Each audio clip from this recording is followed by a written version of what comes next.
최근 국내 한 연구기업이 상온 초전도체 개발 소식을 전해 세계를 떠들썩하게 했습니다. 오늘은 초전도체 및 LK99의 정의와 그 의미, 그리고 전문가들의 의견 등을 정리했습니다. 초전도체란 전기저항이 0인 물질을 말합니다. 전기저항은 전자기기에서 발열 현상이 나타나게 하는 원인인데요. 초전도체가 상용화되면 전력 손실 없이 전기를 전달할 수 있기에 에너지 효율이 크게 오르죠. 또한 이를 활용해 자기 부상열차, 에너지 손실 없는 전력선 등을 만들어낼 수 있습니다.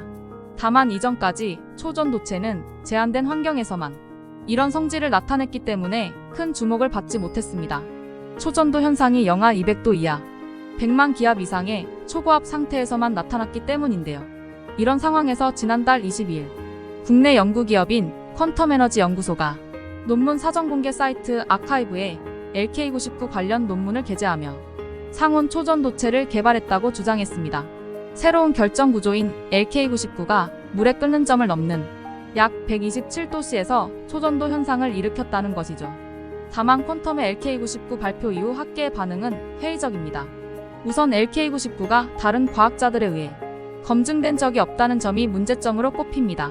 논문이 알려진 이후 세계 여러 연구실에서 LK99 재현 시도가 쏟아지고 있지만 아직까지 초전도체임을 확인했다는 곳은 없다고 전문가들은 입을 모았죠. 퀀텀 측이 해당 논문을 아카이브에 공개한 것도 논란이 됐습니다. 아카이브 사이트는 통상적인 학술지 게재 절차와 달리 검증 과정이 없다는 점 때문입니다. 연구진이 공개한 논문 내용에 대한 지적도 있습니다. LK99와 관련해 전이온도를 설명하지 않은 점, 저항이 0이 아닌 지점도 있다는 점, 초전도체의 특성을 보여주는 결과값이 없는 점 등이 문제점으로 꼽혔죠. 때문에 LK99가 상온 초전도체 인지를 놓고 전문가들 사이에서는 회의론이 지배적인데요.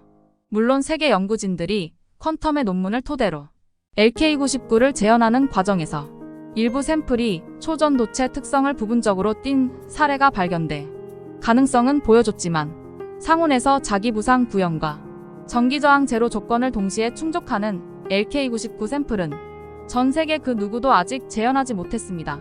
이후 퀀텀 측은 언론 접촉을 피한 채 검증을 위한 샘플을 만드는데 매진 중인 것으로 알려졌습니다.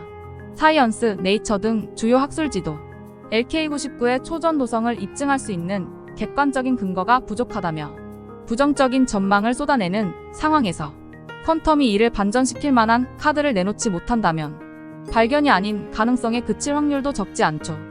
그러나 과학은 무수한 실패 과정을 거쳐 진보해왔습니다.